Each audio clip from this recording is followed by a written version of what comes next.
د دې صدقه فطر فایده څه ده؟ ترسایه. د دې داسې فایده ده لکه څنګه چې په مانځه کې د سجدې سهو فایده ده. په مونځ کې چې د چا نه کوتاهي وشي، اشعري مسلې دي و طالبان عالمان پې پوهېږي چې سجده سهو په کوم شي لازمي. خو زه به خلاصه ویم چې چا نه په مونځ کې کوتاهي وشي، کمی زیاتي وشي، نو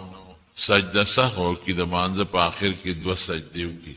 نو الله ورته کوتاهي، غفلت او کمی زیاتي معاف. دقه رنګې په دې رمضان او په روجو کې که د چا نه څه کوتاهي وشي، کمی زیاتي وشي او غلطي وشي، نو دې سرسایه او صدقه فطر سره رب العالمین هغه څیزونه ورته کوتاهی، کمی زیاتي معاف.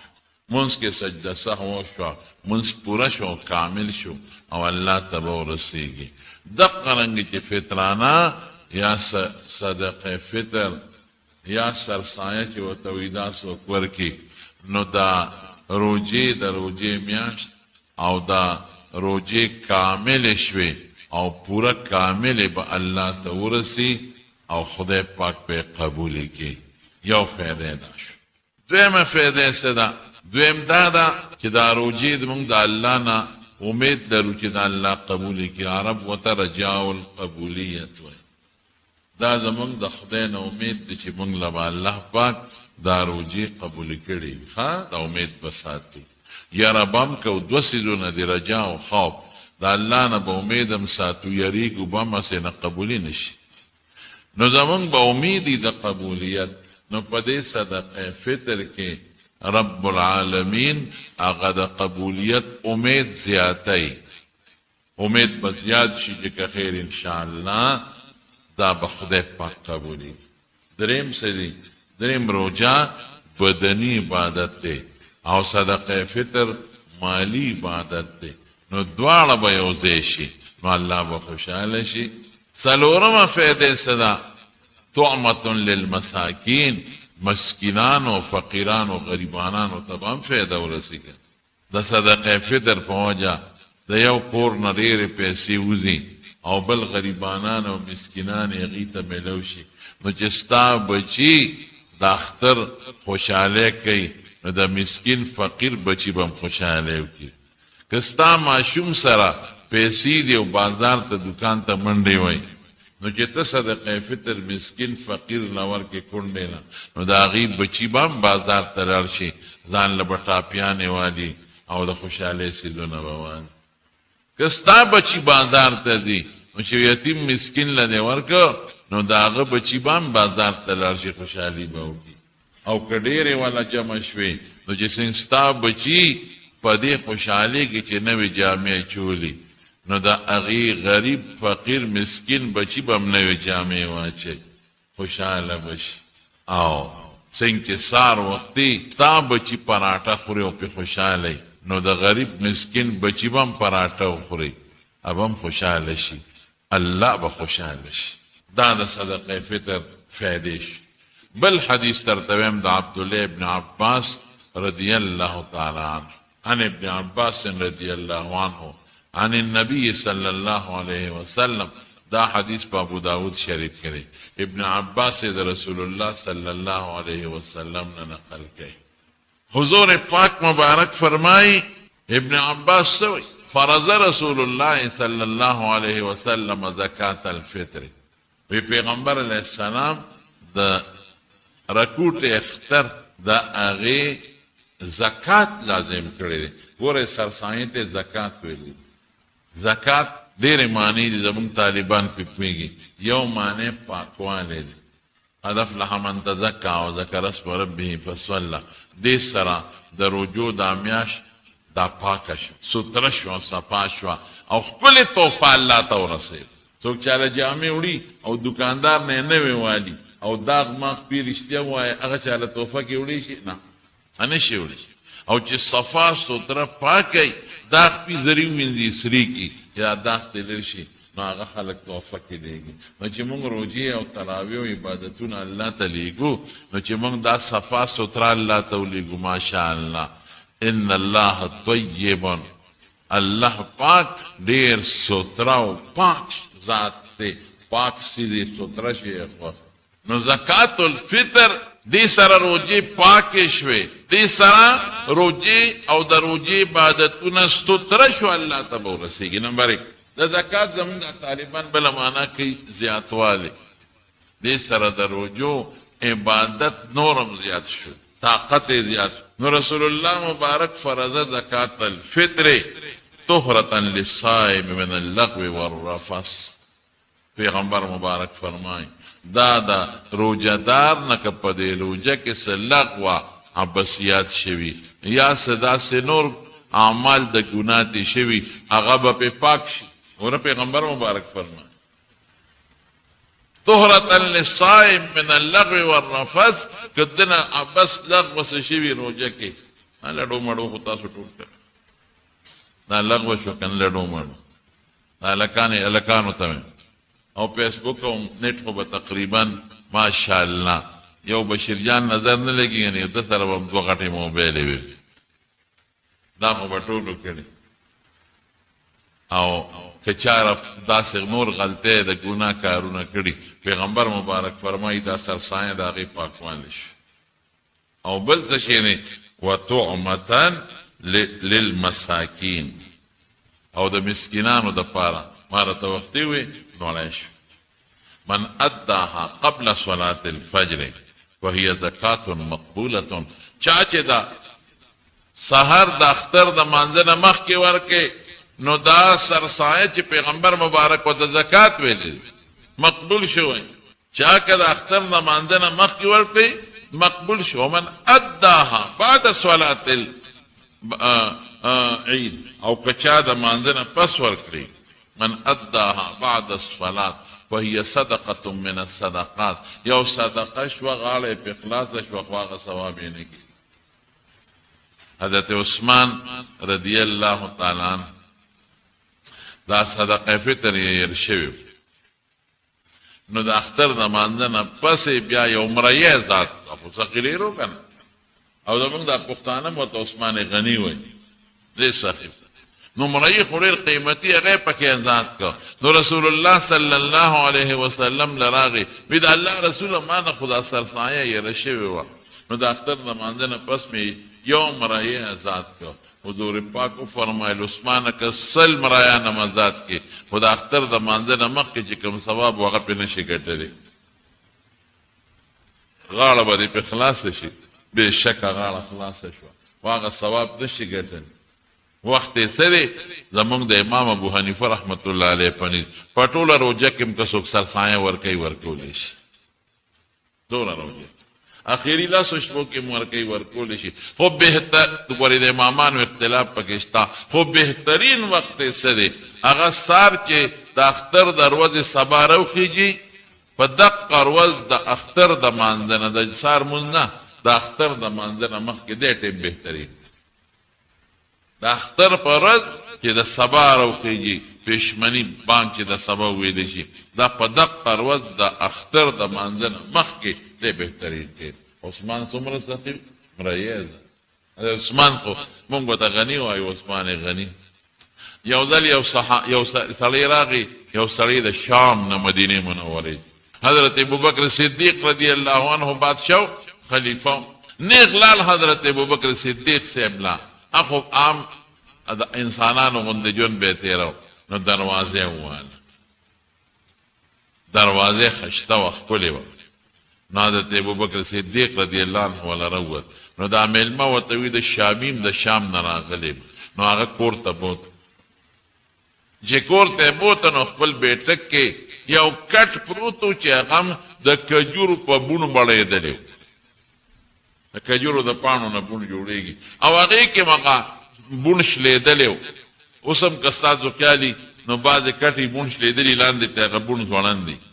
بون شلېدلی و. نو میلمه په هغه کټ کې کېنه، نو میلمه دې لکې وایي وی بار دروازې څومره خشته او دننه غریب کری سم نشته.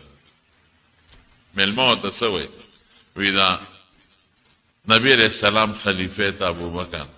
زه د شام نه راغلی مو ډېر قرضدار او په ډېر لوی امید تاله راغلی، بچي نار شوي دي وږي دي، تجارت کې تاوان نه شو، هر څه مې بیلل، خپل سرخ مې بیللی دی سم نشته، الټه را باندې ډېر لوی قرض راوړېدلی دی چې زما بچي او زما ښځه نشي پوره کولی تا له راغلي یو خو ته امیر المؤمنین د مسلمانانو بادشاه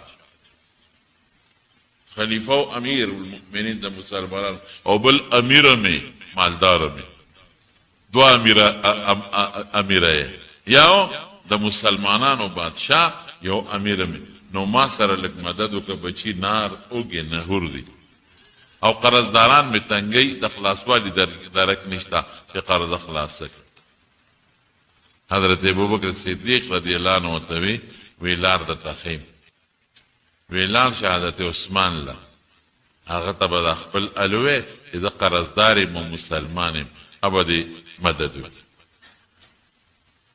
دا ګوره یاد ساتی که یو غریب سړی یو سړي له راغی او ده سره څه نو بل مالدار دی ورته وښی رسول الله صلی الله علیه وسلم فرمایي دقسې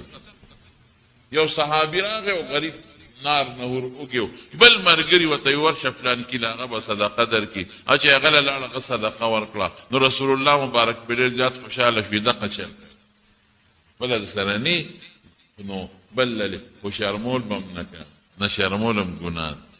بعضې سړی چې څوک راشي صدقه نو په بل غریب یې ورولي تنګولو مقصد یې دا ګناه ده وی عثمان صاحب له لاړ شه ابدیت ورکړي وی زما خو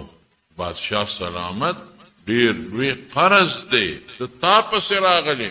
ډېر لوی قرض دی تا پسې راغلې وی بچي ما سره خو څه نشته درې ورځې چې بچي مې نار دی تا بچي مو ګري درې زما بچي مې نار دی وګري ما سره څه نشته خو زه راته لاره ښیم ته ورشه عثمان صاحب لا دا زموږ د حضور پاک طریقه ده او دې مدد وکړي وی ډېر لوی قرض مې دی که نه وی ستا د سوچ نه هم د هغه سخاوت زیات دی تا سوچ چې کوم دی ختمیږي د هغې نه پس د هغه سخاوت شروع کېږي ته ورشه وی دلیل به غواړي امیر المؤمنین ته خو بادشاه پتا خو مې حق دی بې دلیل یې دنه غوښتی شم ابه دلیل غواړي وی عثمان بې دلیله سخي دی وی تفتیش خو به راپسې کوي که نه وی تفتیش نه بغیر سخي دی ته خو ورشه دا شامي وی لاړم حضرت عثمان رضی الله عنه دروازه مې ورته وویل خو چې دروازه مې وواله نو دننه مې شور واورېد عثمان صاحب ښځې بچو سره لګیا دی او وی تاسو په پیو کې شات اچوئ تاسو اسراف کوئ او زیاتې کوئ شربت جوړوئ نو بعضې خلک پیو کې شات واچوي نو ویس کې پیو کې شات اچوئ دا ګناه کوئ یا پیو کې اوبه اچوئ لسی جوړوئ غس کې او یا که شات کې نو شاتو کې اوبه اچوئ لسی جوړوئ نو تاسو دوه څیزونه یو ځای کوئ دا جرم نه دی ګناه نه ده دننه لګیا د بچو ته وي دا مه کوئ دا میلمه وي ابوبکر زیاتې دی را سره داسې سړي در راولېږلم چې د هغه خو کور د شاتو په شربت جنګ دی بچو ته پیو کې به شات نه چې دا څه مسله ده خیر د ور والي حضرت عثمان رضی الله لږ لیټ ولا راووت چې ولا راووته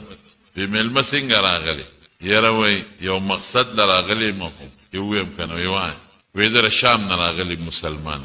او زه تاجر وم او تجارت کې تاواني شم خپل سر مې بایللی دی او په ما ډېر لوی قرض راوړېدلی نو تاله رالم د حضرت ابوبکر صدیق نوم مې ورته وانغه چې هغه راولېږم تاله رالم مهرباني وکړه ما سره که څه مدد کولی شو وی کېنه میلمه وی کېنولم نو پی م راوړل او شات یې م راوړل کجورې م راوړل نو ما له په پیو کې شات واچول شربت یې جوړ او کجورې یې کېښود د کجورو حلوا دا مو وخوړه وی حیران شو چې ما باندې پی م وسکل شات ته م را باندې وسکل او د کجورو حلوا دې را باندې بېله وخوړه او کور دې بچو سره راغلی وي چې دا مې وسکل وی ما ورته وی چې ما خو ستا او وی راته چې میلمه خفه نه شي تا وروډبه خو زه لږ کور په باسم لږ لیټ راووتم نو میلمه چې خفه نه شي وی دا خبره را باندې ډېره خوږه ولګېده واقعي میلمه ته به تندې نه ترې وکړې میلمه ته به په خوشحاله نظر ستړي مه شي وې دا ګورې سنت طریقه دي په دې ځان پوه کې ای په دې خبره خوشحاله شه وی ما ورته وی چې صاحب یو تپوس ته نه کوم تا خو دننه ماشومانو سره په دې شي جنګ کوو چې پیو کې به شات نه او ما له د 3 سیدونه راوړم د پیوم دې پکې شات واچول هم دې را باندې کجورو حلوا وخوړ دا وایه وی ما ته وی چې مال خدای مال را کړی دی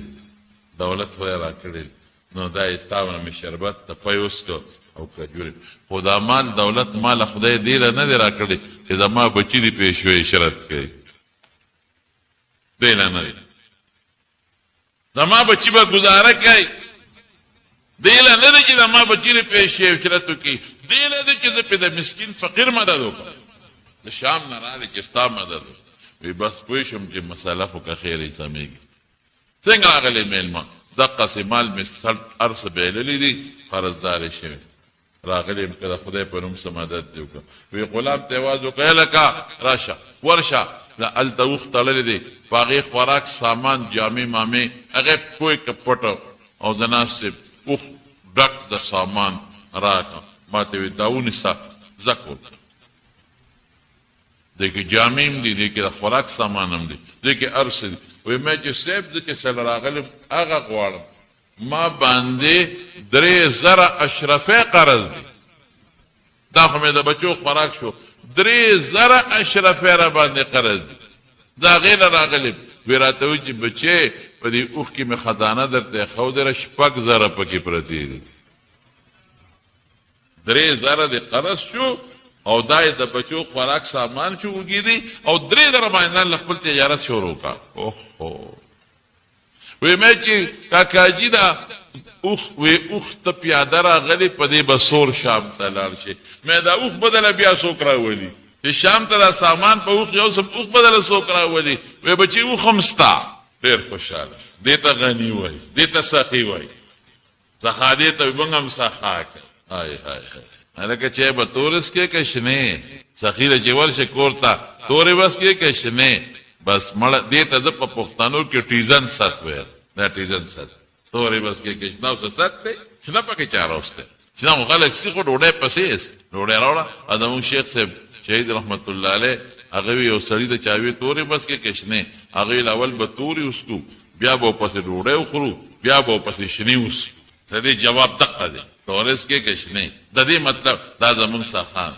او زر به ته وایي یاره پی خو نشته نو وی سره به اوس ته ګوره بیا چې بیا پی پیدا کېږي او که نه پیدا کېږي او باید سړی د میلمه په مخ کې بچو ته غصې کوي د میلمه مخ کې بچو ته غصې کول خو دا مطلب دا خو میلمه په سر والي هغه هوښیاري بس پوهېږي شي چې سړی پکې نه دی نه دا به نه وی چې دا اوس مې د پړي نه ونیوه نو مې شکریا ادا کړه حضرت عثمان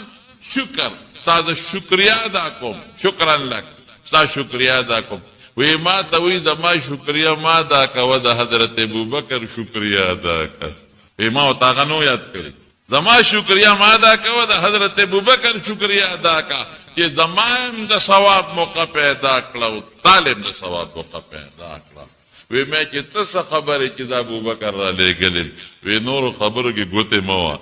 زه په مخه زما هم ثواب وشي او ستاسو هم کار وشي ثواب نه وشي نو صدقه فطر ورکړئ ښه 50 صدقه فطر واجب دی یار ډېر دوستان نه په ټلیفون تپوس وکړي چې دا 50 مړه مې 100 روپۍ دي سړی خود څومره شی دی چې چل تپوسونه کې چې کم سړي باندې زکات واجب دی قرباني په واجب نه هغه صدقه فطر واجب زکات نصاب خو تاسو ته ما ویلم دو که مقرره بیا به هم درته ویل چې چا سره 52 تولې 2.50 تولې 2.50 تولې سپینو زرو که قیمت برابر ما ته اندازه پوره نشته د دې قیمت برابر پیسې وسره نو په هغه باندې زکات کېږي بل له به ورکوي په د صدقې فطر هم کې خو ضرورت نه زیات چا سره 9 تولې سره زري چا سره 52 تولې چاندي زکات په مور کې صدقه فطر ممور چا سره د تجارت مالی د تجارت سامان او قیمت 52 تولې چاندي ته رسی زکات په مور کې قرباني بم کې صدقه فطر ممور کې چا سره صرف سره زري اس وسره ني په چېونی می تولې وي نو الا به سرسایان ورکي او الا به زکات او قرباني کوي او که چاندي وسره چې 52 تولې وي نو الا به ورکي چې داغه نه کمی نشته به لیکن که یو سړی سره سره زرم دی او نقد پیسې هم دی وسره لګي دی ولې نو ګورې په یو توله سرو زرو بیا زکات کې بیا به قیمت لګي نن سبا یو توله په 1 لک روپۍ دی خو سره 15000 روپۍ دي او یا 10000 روپۍ دی او نیمه توله سره زر نو نیمه توله په 50,000 شوه، 10,000 ورسره دا چې 80,000 شوې. نو چې 80,000 ته ورسېدله نو د سپینو زرو نصاب نه خبره ور واوړېده، نو بیا ور باندې قرباني هم کېږي، صدقه فطر هم کېږي او زکات هم کېږي. دا ذهن کې واچوئ. او د ضرورت د سامان، ضرورت سامان څه شی دی؟ پکې نه راځي. د زمیندار قلبه شوه، غوی په یې وله اغېستېله، میخه په یې وله اغېستېله، خرې او اسې اغېستلې کار دپاره، ریړه ده ورسره، دا ضرورت سامان. د مولا کتابونه خو هغه کتابونه چې د کتو ضرورت یې ورته راځي. جامې شوې، دا د ضرورت سامان دی، دا خیر دی. په کور کې فرج شو، فریزر شو، یا لیپټاپ شو، یا موبایل شو، تماچه شو، ټوپک شو، دا ټول د ضرورت په سامان کې راځي. او که یو سړي سره داسې سامان دی چې هغه د ضرورت نه دی، په د کال کې محتاجت نه راځي. اسې لوښې اغېستې او شوکیس یې پې خشته کړی دی، کال کې هم د هغې د استعمال ضرورت نه راځي. ګورې دا د ضرورت نه دی، که قیمت د دې 52 تولې ته ورسېد، قرباني، صدقه فطر، زکات پې ټول لازم. یو سړي سره د کباړ د کور سامان دی، خو کباړ دی، د کور سامان دی خو کباړ دی، او سره پروت دی، زیاتی پروت دی، لا خرڅ کړی نه دی، او دا د ضرورت نه زیات دی، د هغې قیمت به ولګي. نغدې پیسې به ورسره یو ځای کړي، که 52 تولې شاندې قیمت ته ورسېد، ورې زکات پې ورکوي، صدقه فطر او قرباني به مو ورکوي. خو لیکن د زکات او د دې صدقه فطر د قربانۍ یو بنیادي پوټې غوندې بل فرق هم شته. د یو سړي 2 کوره دي، هېڅ ورسره نور نشته، یو کې دی په خپله اوسېږي او بل کور یې د ضرورت نه زیات دی، یا په کرایه ورکړی دی، یا پکې همسایه اوسېږي، یا دې له ساتلی چې د بچو مې بیا سبا ودونه یو پکې اوسېږي، د ضرورت نه زیات. نو چې تجارت لنی اغېستلو پراپرټۍ والا کور نه، نو په ده خو نورې پیسې ورسره هېڅ هم نشته، نو زکات پې نشته دې وخت کې، مالي نامي ولا شرط. لیکن صدقه فطر هم پې واجب دی او قرباني هم پې واجب دی. د یو سړي دومره ځمکه ده، نقد ورسره هېڅ هم نشته چې د ده او د ده د بچو پې ادنا ګزاره کېږي، په صرف ډوډۍ بغیر د ترکارۍ نه هم پې ګزاره کېږي، نو زکات پې نشته، د هغه پټي عشر به ورکوي، دا مدن. زکات پې نشته، خو قرباني او صدقه فطر پې شته. مبسوط د سرخسی لیکلي په مبسوط کې وی غریب باندې صدقه فطر نشته، خو که غریب هم چاله ورکړه نو خدای به ورله ډېر لوی اجر او ثواب ورکړي. د ځان نه به هم ورکړې چې په چا لازم وي، او د نابالغه بچو نه به هم ورکړې، او د ښځې له طرف نه د بالغو بچو نه پتا نشته. که ښځه دې مالداري په هغې ځان له دې خپله ورکړي، که بالغان بچي مالداري خپل دې ورکړي، یعنی پتا نشته د بالغ بچي، که یو ځای هم د سره اوسېږي پتا نشته، او د ښځې هم در باندې نشته. خو یاره هغه د عربو د ښځې به جدا مالو، د سړي به جدا. اوس د دې زمانه کې یو ښځې سره 1,00,000 روپۍ دې ته 1000 راکړي، هغه غریب وایي دا ماله پلار 1000 روپۍ راکړې، دا نوټ دې وایي تو ښایه چې ورته یې وګوره کش ورکړي جیب کې دې واچوي، د هغې په خپلو پیسو کې هم د خوار اختیار نشته. نو دی او دا غرنګ بالغان بچی چې څه ګټي نو پلار یې تیلی، واده بدله نه جر جر کې ګرځي، پیسې جیب کې اچي. نو دې زمانه کې بشیر جان خو د پلار مور ورکوي، مور خو وفات شوې ده، دی خو د پلار ورکوي. خو بهر کې خلاصه د خبرې دا ده چې دې زمانه کې د زنانه ورکوي. فقها خو ما مسله ته وي، او بالغان بچي چې د هغې م ورکوي، یا هغوی له ورکوي ځان له به په خپله ورکوي، صدقه فطر. او بل چې کوم ماشوم د اختر دروازې د سبا خطو نه مخکې پیدا شو، هغه به هم ورکوي. او چې کوم ماشوم د سبا خطو نه پس پیدا شو، د هغه صدقه فطر در باندې نشته دی، دا به ورکوي. که اوړه ورکوي، غنم ورکوي، جنس ورکوي، نو هر ځای ورکولی شي. مسافر ورونو دپاره وایم، زما دا بیان اکثر دا مسافر هم اوري، هغوی دې دا واوري. یو سړی په سعودي کې دی، مثلا دوبۍ کې دی، بل ځای دی، نو که هغه جنس ورکوي نو دلته هم ټلیفون دی وکړي، ودې وایي چې پاوکم 2 کیلو د ماره طرف نه ورکړه، پاوکم 2 کیلو اوړه، نو ټیک شو خبره. لیکن که نغد ورکوي نو دا نغدو بیا د هغه ځای قیمت له اعتبار دی چې کوم ځای دی اوسېږي. نغد چې ورکوي سعودي کې دی او بچي دلته دی، نو د سعودي د صدقه فطر قیمت به بیا ولګوي. نو یا دې هلته فقیر له ورکړي، یا دې دلته دوی ته ټلیفون وکړي چې د ماره طرف نه دغه ورکړه. نو که نغدې ورکوي نو چې کوم دی اوسېږي د هغه د قیمت له اعتبار دی او که جنس ورکوي نو د هر دی ورکولی شي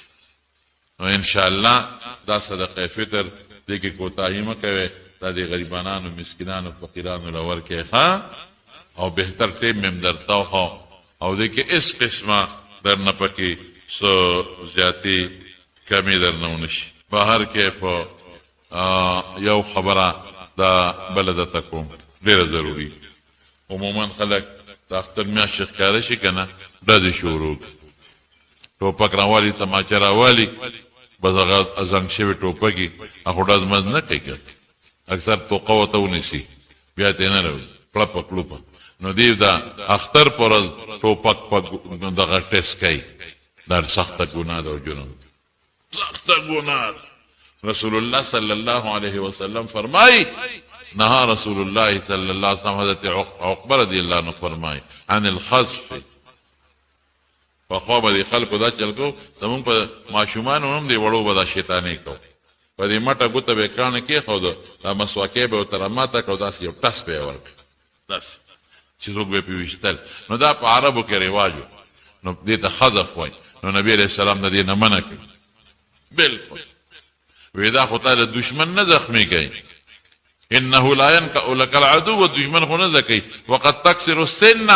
وتفقع العين دا به کله د چا غاښ مات کي او یا چا نه به سترګه پرې وباسي داسې ده که نه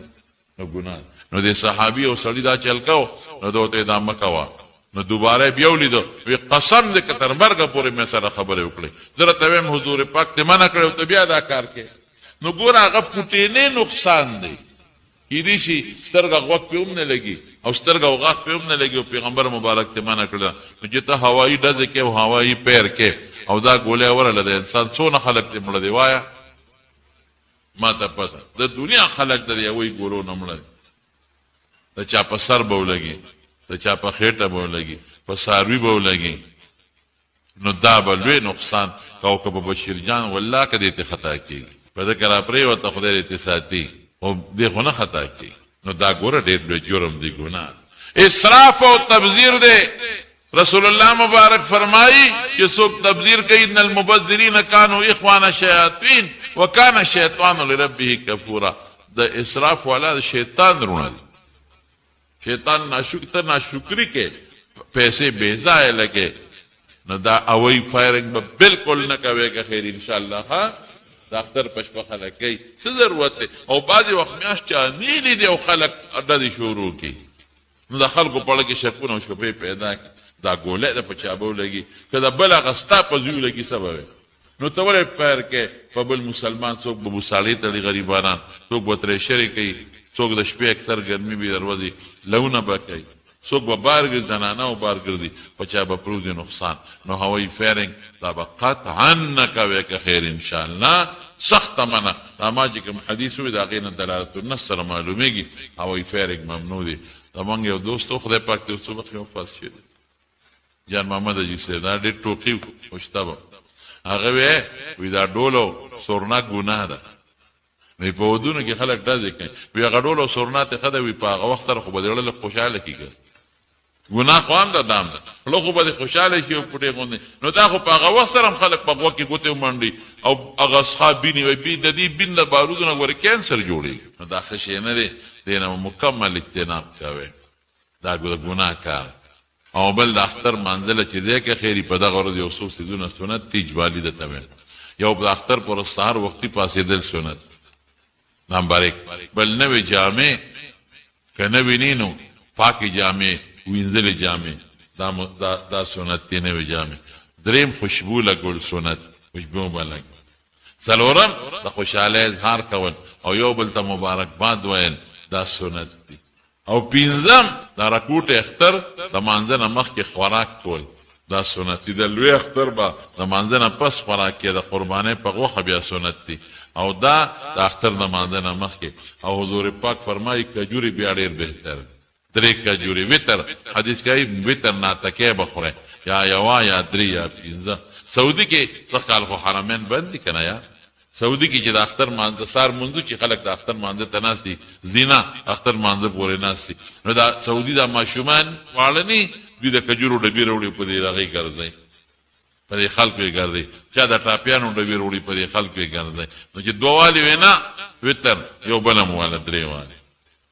نو دا خوراک دا سنت دی بل د اختر مانځله چې دی د کلي نه بار به د اختر مونځ کوي په جومات کې بغیر د ضرورت نه د خپلې محلې په جومات کې د اختر مونځ مکروه تحریمي دی دورې مختار کې شته بار وتل پکه اوس خو بار جوماتونه څوک نشته دی بار ځای نه څوک ورکوي نو په جربونو ځای نه او هغه چې کوم بار عیدګاهونه نو هغه مونځ د کلي جوماتونه شو خو خیر سنت دا دی نبی علیہ السلام مدینه منورې جومات کې څونه ثواب دی مسجد نبوي کې خو د اختر مونځ مسجد نبوي کې نه دی کړی بار به ولاوته بل چې زی په یو لار دو چې راځي په بله لار دام سنت او په د بعضې علماو فقهاو په نس بعضې امامانو په نس پکې تکبیرات وي باقاعده تکبیرات تشریق چې لوی اختر کې دي الله اکبر الله اکبر لا اله الا الله الله اکبر الله اکبر ولله الحمد یا الله دا په لوی اختر کې دا رنګې په رکوټ اختر کې بعضې فقها په نس شته بعضې امامان زموږ د امام ابو حنیفه رحمت الله علیه په نس دا په رکوټ اختر کې نشته خو بیا هم علما لیکي چې مانځله ځې په لاره پټ غوندې ځان سره ذکر کوه یا تکبیرات وایه الله خو پې خوشحالېږي او سرسایه د اختر د مانځه نه مخکې ورکول دا سنت دی دا مستحب څیزونه دي د اختر پر ورځ بیا د اختر پر ورځ د اختر د مانځه نه خطبه د جمعې نه په مانځه کې مخکې وي او د اختر د مانځه نه خطبه وروسته وي دا څیزونه دي د اختر الله دی په خیر او په خوشحالۍ د اختر دا ورځ او دا روژې په مونږ تېرې کړي او الله دې ولا قبولیت ورکړي